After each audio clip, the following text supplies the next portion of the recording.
할렐루야, 반갑습니다. 오늘도 기도의 자리에 나오신 성도님들을 주님의 이름으로 환영합니다. 우리 다 같이 샘물의 기도 드림으로 기도회를 시작하겠습니다. 마음 모아 샘물의 기도를 하나님께 드리겠습니다. 먼저 우리의 믿음을 고백합니다. 구원은 여호와께 있사오니 주의 복을 주의 백성에게 내리소서. 아멘. 우리를 모든 환난 가운데서 건지시고 은혜와 복을 베푸시는 하나님께 감사합니다. 매일의 삶 가운데 쉼이 있는 삶을 허락하시고 말씀 가운데 하나님의 임재를 경험하게 하시며 매 순간 하나님과 관계하는 샘물 성도가 되게 하소서. 예배와 교회를 위해 기도합니다. 여호와 하나님이여, 원하옵건대 주의 제사장들에게 구원을 입게 하시고 또 주의 성도들에게 은혜를 기뻐하게 하옵소서.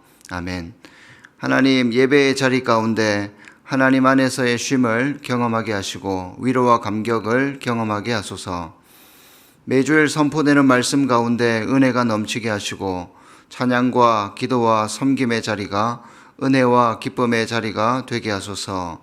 순전한 예배자로 살게 하시고 세상에서도 날마다 칭찬받으며 선한 영향력을 주는 샘물 공동체가 되게 하소서. 목장을 위해 기도합니다. 그런 저기와 같이 지금도 은혜로 택하심을 따라 남은 자가 있느니라. 아멘. 하나님, 우리 목장이 이 땅을 바로 세우기 위해 하나님께서 은혜로 택하신 자들임을 깨닫게 하소서. 모일 때마다 대화가 넘쳐나게 하시고 사소한 삶의 이야기들조차 감사와 찬양이 되게 하소서. 은혜의 교제와 삶에서의 간증이 넘쳐나게 하시고 서로를 향한 사랑이 넘쳐나게 하소서. 섬기는 목자들에게 지혜와 명철을 허락하시고 풍성한 은혜를 부어주소서. 샘물 성도님들을 위해 기도합니다. 주의 백성을 구원하시며 주의 산업에 복을 주시고 또 그들의 목자가 되시어 영원토록 그들을 인도하소서. 아멘. 아픔과 질병 중에 있는 성도들에게는 치유와 회복을 허락하시고 근심과 염려가 있는 성도들에게는 위로와 평안을 허락하여 주소서. 우리의 목자 되신 주님께서 선한 길로 인도하심을 경험하게 하시고 우리 사업의 터와 환경 가운데 복주심을 경험케 하소서.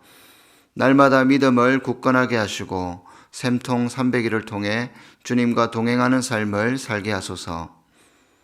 나라와 선교를 위해 기도합니다. 소망 중에 즐거워하며 환난 중에 참으며 기도에 항상 힘쓰며. 아멘. 이 땅을 통치하시는 하나님 아버지, 정의와 공의가 회복되게 하시고 코로나가 그치고 일상의 회복이 있게 하소서. 정치와 경제와 문화와 교육의 모든 상황들 가운데 하나님의 간섭하심이 드러나게 하시고 다시금 열방을 향한 열정적인 선교의 사명을 감당하는 우리나라 되게 하소서. 선교의 현장에 계신 선교사님들을 붙들어 주시고 닫혀있는 선교지의 문들이 열리게 하소서. 오늘도 우리 가운데 살아 역사하시는 하나님을 찬양합니다. 거룩하신 예수님의 이름으로 기도합니다. 아멘. 오늘 여러분들과 함께 나눌 말씀은 창세기 42장 26절에서 38절 말씀입니다. 제가 봉독하도록 하겠습니다. 그들이 곡식을 나귀에 싣고 그곳을 떠났더니 한 사람이 여관에서 나귀에게 먹이를 주려고 자루를 풀고 본즉 그 돈이 자루 아귀에 있는지라. 그가 그 형제에게 말하되 내 돈을 도로 넣었도다. 보라, 자루 속에 있도다. 이에 그들이 혼이 나서 떨며 서로 돌아보며 말하되 하나님이 어찌하여 이런 일을 우리에게 행하셨는가 하고 그들이 가나안 땅에 돌아와 그들의 아버지 야곱에게 이르러 그들이 당한 일을 자세히 알리어 아뢰되 그 땅의 주인인 그 사람이 엄하게 우리에게 말씀하고 우리를 그 땅에 대한 정탐꾼으로 여기기로 우리가 그에게 이르되 우리는 확실한 자들이요 정탐꾼이 아니니이다. 우리는 한 아버지의 아들 12형제로서 하나는 없어지고 막내는 오늘 우리 아버지와 함께 가나안 땅에 있나이다 하였더니 그 땅의 주인인 그 사람이 우리에게 이르되 내가 이같이 하여 너희가 확실한 자들임을 알리니 너희 형제 중에 하나를 내게 두고 양식을 가지고 가서 너희 집안의 굶주림을 구하고 너희 막내 아우를 내게로 데려오라. 그러면 너희가 정탐꾼이 아니요 확실한 자들임을 내가 알고 너희 형제를 너희에게 돌리리니 너희가 이 나라에서 무역하리라 하더이다 하고 각기 자루를 쏟고 본즉 각 사람의 돈 뭉치가 그 자루 속에 있는지라 그들과 그들의 아버지가 돈 뭉치를 보고 다 두려워하더니 그들의 아버지 야곱이 그들에게 이르되 너희가 나에게 내 자식들을 잃게 하도다. 요셉도 없어졌고 시므온도 없어졌거늘 베냐민을 또 빼앗아 가고자 하니 이는 다 나를 해롭게 함이로다.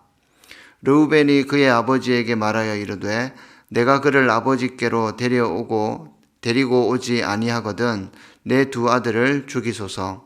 그를 내 손에 맡기소서. 내가 그를 아버지께로 데리고 돌아오리이다. 야곱이 이르되 내 아들은 너희와 함께 내려가지 못하리니 그의 형은 죽고 그만 남았음이라. 만일 너희가 가는 길에서 재난이 그에게 미치면 너희가 내 흰머리를 슬퍼하며 스올로 내려가게 함이 되리라. 아멘. 오늘은 악재 앞에서도 흔들리지 않는 우리 집이라는 제목으로 하나님 말씀 전하겠습니다. 안 좋은 일은 겹쳐서 온다는 화불단행이라는 말이 있듯이 믿음의 가정에도 안 좋은 일들이 겹칠 수 있습니다. 집안에 일어난 문제를 해결하고 나서 한숨 돌리나 싶었는데 또다시 실타래처럼 일이 꼬이기 시작합니다. 이런 일들이 우리에게 없기를 바라지만 믿음의 가정에도 이런 일들이 생길 수 있다는 겁니다. 오늘 야곱의 집안을 보면 그렇습니다. 야곱의 집안에도 악재가 겹쳤습니다. 심각한 가뭄 때문에 식량을 구할 수 없는 상황입니다. 그래서 야곱의 아들들은 위험을 감수하고 먼 외국 땅 애굽으로 식량을 구하러 떠났습니다. 그런데 엎친 데 덮친 격으로 식량을 사는 과정에서 애굽 총리에게 스파이로 몰리게 되었고 결국 형제 시므온이 담보로 붙잡히게 되었습니다. 그런데 여기서 끝난 것이 아닙니다. 우여곡절 끝에 형제들이 애굽을 떠나 한 여관에서 곡식 자루를 푸는데 이미 지불한 돈이 그대로 자루 속에 있는 것입니다. 이게 무슨 일입니까? 이제는 졸지에 돈을 훔친 도둑으로 내몰리게 되면서 가족들의 목숨까지 위태로운 그런 상황에 놓이게 된 것입니다. 성도 여러분, 만약 우리가 이러한 상황을 만나게 된다면 어떻게 해야 될까요? 아마 대부분은 야곱의 가족들처럼 두려워하거나 당황해야 할 것입니다. 하지만 본문을 통해 주시는 메시지는 오히려 이런 악재 앞에서도 흔들리지 않는 가정을 세우라고 우리에게 말씀하십니다.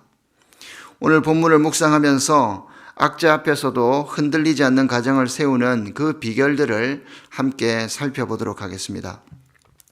악재 앞에서도 흔들리지 않는 가정을 세우는 비결 첫 번째는 과거의 잘못을 청산하는 것입니다.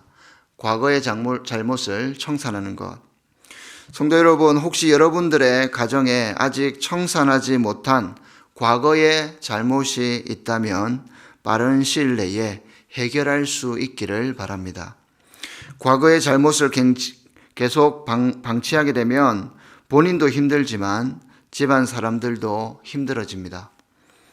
그것이 서로에 대한 오해와 불신을 만들게 되고 급기야 큰 어려움이 겹칠 때 가정을 흔드는 원인이 될 수 있기 때문입니다. 야곱의 아들들도 청산하지 못한 과거의 잘못이 있었습니다. 28절을 보겠습니다. 그가 그 형제에게 말하되 내 돈을 도로 넣었도다. 보라, 자루 속에 있도다. 이에 그들이 혼이 나서 떨며 서로 돌아보며 말하되 하나님이 어찌하여 이런 일을 우리에게 행하셨는가 하고, 야곱의 아들들은 과거에 요셉을 죽이려 모의했고 결국 동생을 은 20에 팔았던 죄악을 해결하지 못했던 것입니다. 그래서 돈 뭉치만 보면 과거의 잘못이 떠올라서 흠칫흠칫 놀랐던 것입니다. 일명 돈 뭉치 트라우마, 이렇게 한번 불러보았는데요. 이 돈 뭉치 트라우마는 35절에서도 반복되고 있습니다. 각기 35절입니다. 각기 자루를 쏟고 본즉 각 사람의 돈뭉치가 그 자루 속에 있는지라 그들과 그들의 아버지가 돈뭉치를 보고 다 두려워하더니. 물론 그들이 돈뭉치를 보고 놀라는 것이 꼭 과거의 죄악이 생각이 나서 그런 것은 아닐 것입니다. 하지만 이미 21절에서 형제들이 자신들의 범죄에 대한 자각을 시작을 했고 28절에서도 그들이 서로를 보면서 하나님이 어찌하여 이런 일을 우리에게 행하셨는가 이렇게 죄의식을 느끼고 있다는 점을 미뤄볼 때 과거의 잘못을 완전히 청산하지 못했다는 것을 알 수가 있습니다. 과거의 죄가 계속 떠오르는 거죠. 만약 형제들이 과거의 잘못을 인정하고 동생 요셉과 아버지 야곱에게 용서를 구했다면 지금 이들이 느끼는 일명 돈뭉치 트라우마와 같은 두려움과 불안함은 없었을 것입니다. 이러한 과거에 숨겨진 죄는 가급적 빨리 해결하는 것이 좋습니다. 믿음의 가정을 든든히 세우는데 전혀 도움이 되지 않기 때문입니다. 오히려 여러 힘든 일들이 겹칠 때 가족 관계를 와해시키는 악재로 작용할 것입니다. 성도 여러분, 혹시 여러분들의 가정에도 이러한 묵인된 죄나 청산하지 못한 잘못이 있다면 그 죄의 뿌리를 뽑아버리시기를 바랍니다. 그리스도의 보혈을 의지하여서 철저히 회개하시고 혹시 사람에게 청산해야 할 죄의 빚이 있다면 찾아가서 용서를 구하시고 죄의 대가를 정산할 수 있기를 주님의 이름으로 축복합니다. 악재 앞에서도 흔들리지 않는 가정을 세우는 비결 두 번째로 그 비결은 불신을 제거해야 한다는 것입니다. 불신을 제거해야 합니다. 야곱의 집안에 생긴 불신은 생각보다 복잡한 문제였습니다. 한 사람만의 문제이기보다는 형제들 사이에 생긴 골이 깊은 불신이었습니다. 형제들의 잘못이 컸지만 요셉의 행동에도 미숙함은 있었습니다. 뿐만 아니라 맏형 르우벤은 하지 말아야 할 죄를 범하여서 형제들과 아버지의 신뢰를 저버렸죠. 그런데 사실 이 모든 불신의 시작은 아버지 야곱의 편애에서 시작했다고 보아도 과언이 아닐 것입니다. 본문 31절과 32절을 보시면 여전히 형제들 사이에 정직함이 상실된 것을 우리가 보게 됩니다. 31절을 보면 형제들은 애굽의 총리가 된 요셉 앞에서 뭐라고 합니까? 우리는 확실한 자들이요 라고 고백합니다. 다시 말해서 우리는 정직한 사람들입니다 라는 뜻입니다. 그러면서 32절에서는 거짓말을 합니다. 우리는 한 아버지의 아들 12형제로서 하나는 없어졌답니다. 여러분, 하나는 없어진 것이 아니죠. 없어진 것이 아니라 자기들이 죽이려 하다가 팔아버렸잖아요. 형제들의 거짓 고백을 듣는 요셉의 마음은 얼마나 아팠을까요? 아버지 야곱도 아들들을 믿지 못했습니다. 아들들의 보고를 다 들은 야곱은 너희들에게 베냐민을 절대로 맡길 수 없다고 아들들을 향한 불신을 표현하고 있습니다. 그런데 이러한 불신 관계를 해결하지 못한 가정은 이와 같이 악재가 겹칠 때 불안하고 흔들릴 수밖에 없다는 겁니다. 불신은 불신을 낳고 시간이 갈수록 불신의 골은 더 깊어지기 때문에 불신은 서로에게 상처를 줍니다.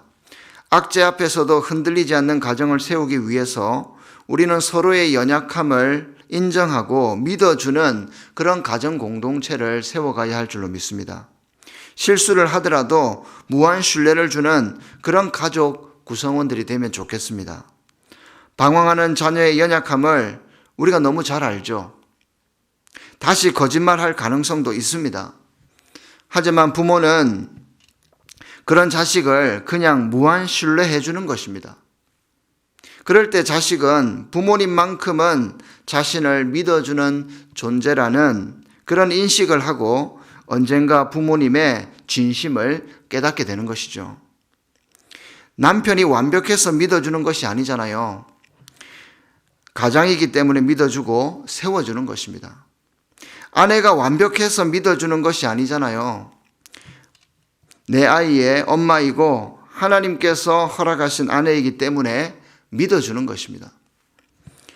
가족을 향한 신뢰가 가족을 더욱 견고히 세웁니다. 이렇게 대가 없이 서로의 연약함을 인정하고 믿어줄 때 저와 여러분들의 가정은 악재 앞에서도 흔들리지 않는 견고한 가정이 될 줄로 믿습니다. 악재 앞에서도 흔들리지 않는 가정을 세우는 비결, 마지막 세 번째는 상처 주는 말을 조심해야 한다는 것입니다. 상처 주는 말을 조심해야 합니다. 덮어둔 과거의 잘못은 가족 간의 불신을 낳고 그 불신은 가족들 간의 상실감을 줍니다. 그리고 이 상실감은 가족들에게 상처를 남길 수가 있습니다. 그래서 자기 상실감을 표현할 때는 정말로 신중하게 말해야 하고 가족들에게 상처가 되지 않도록 조심해야 할 것입니다. 36절과 38절을 보시면 아버지 야곱은 목숨을 걸고 양식을 구해온 아들들 앞에서 자식을 잃은 슬픔에 넋두리를 하고 있습니다. 그런데 남은 자식들에게는 깊은 상처가 될 수 있는 말이었습니다. 36절을 한번 보겠습니다. 그들의 아버지 야곱이 그들에게 이르되 너희가 나에게 내 자식들을 잃게 하도다.